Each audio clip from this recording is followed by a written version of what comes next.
Fiscal deficit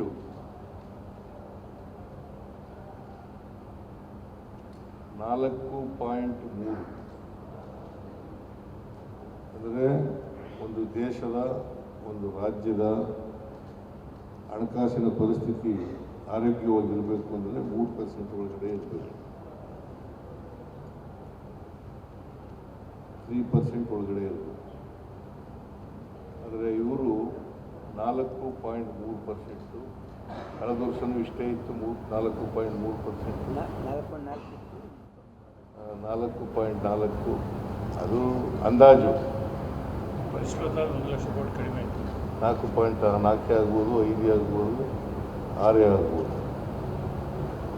4.3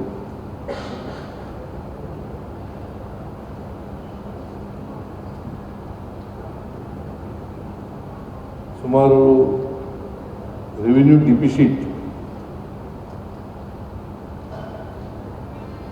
ರಾಜಸ್ವ ಕೊರತೆ 5.92 ಲಕ್ಷ ಕೋಟಿಗಳು, ಅಂದರೆ budget ಗಾತ್ರದ 1.5%.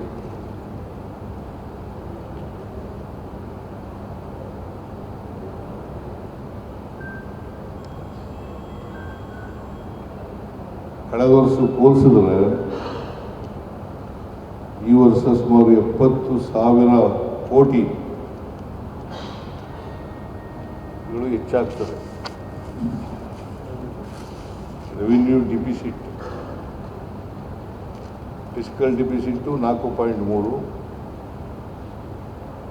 Revenue deficit 5.92 lakh.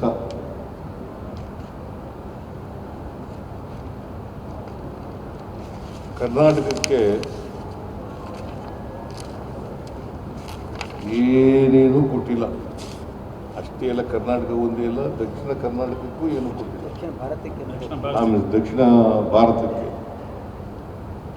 ಭಾರತಕ್ಕೆ ಏನೂ ಕೊಟ್ಟಿಲ್ಲ.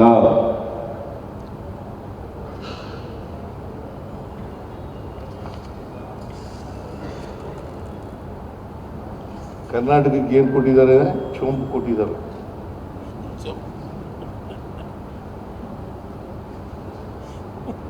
ಕರ್ನಾಟಕಕ್ಕೆ ಕೊಟ್ಟಿರ್ತಕ್ಕಂಥ ಬಜೆಟು ಚೊಂಬು.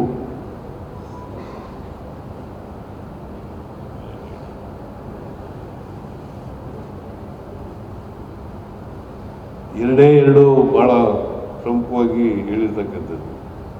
ಒಂದು, ಬೆಂಗಳೂರು ಟು ಹೈದರಾಬಾದ್, ಬೆಂಗಳೂರು ಟು ಚೆನ್ನೈ. 5 ವರ್ಷದಲ್ಲಿ Bengaluru to Chennai, Bengaluru to Hyderabad, Bengaluru to Hyderabad, Bengaluru to Chennai. High speed rail ಹೇಳಿದ್ದಾರೆ. ಹೈ ಸ್ಪೀಡ್ ಟ್ರೈನ್ ಅದು 5 ವರ್ಷದಲ್ಲಿ ಮಾಡ್ತೀವಿ ಅಂತ ಹೇಳಿದ್ದಾರೆ. ಇದರಿಂದ ಕರ್ನಾಟಕಕ್ಕೆ ಏನು ಉಪಯೋಗ ಆಗಲ್ಲ. ಇಲ್ಲ ಹೈದರಾಬಾದ್ ಇದೆ. ಇದರಿಂದ ಏನಾಗುತ್ತಪ್ಪ ಅಂತಂದ್ರೆ ನಮಗಿಂತ ಹೆಚ್ಚಾಗಿ ಅನುಕೂಲ ಆಗೋದು ಹೈದರಾಬಾದು, ಆಂಧ್ರ, ತಮಿಳುನಾಡವ್ರಿಗೆ ಜಾಸ್ತಿ ಅನುಕೂಲ ಆಗುತ್ತೆ.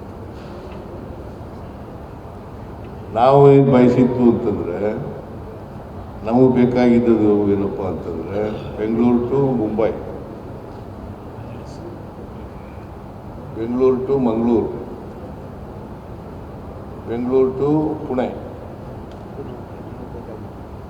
ನಮಗೆ ಬೇಕಾಗಿದ್ದದು ಹೈ ಸ್ಪೀಡ್ ಟ್ರೈನ್ಗಳು ಬೇಕಾಗಿದ್ದದು ನಮಗೆ Bengaluru to Pune, Bengaluru to Maharashtra Mumbai, Bengaluru to Mangaluru. Bike ಕೇಳಿಸತ್ತ? ಹಂಗೆ ಎಲ್ರಿಗೂ ಕೇಳಿಸುತ್ತಾ? ಹಾಂ, ಬೇಡ ಬಿಡಪ್ಪ.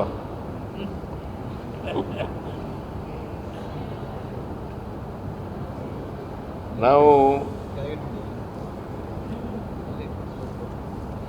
ಇವರು ಭಾಳ ಮಾತಾಡಿರೋದು ವಿಕಸಿತ ಭಾರತದ ಬಗ್ಗೆ.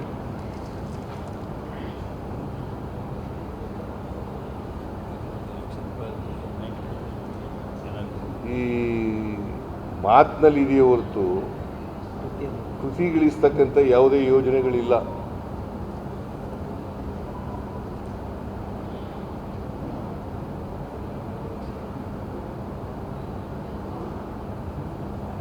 ಕೇಳಿಸ್ತಾ ಇಲ್ಲ, ಹಿಂದಿನವ್ರಿಗೆ ಕೇಳಿಸ್ತಾ ಇಲ್ಲ.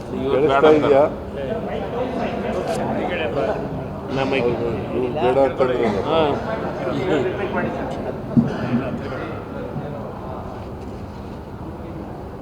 ಕೇಳಿಸ್ತಾ ಇದೀನಿ ಈಗ. ಎಲ್ರೂ ಕೇಳಿಸ್ತಾ ಇದೆ.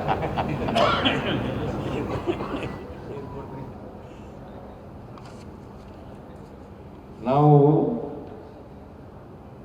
ಬಹಳ ಮುಖ್ಯವಾಗಿ ಕೇಳಿದ್ದದು ನೀರಾವರಿ ಯೋಜನೆಗಳಿಗೆ.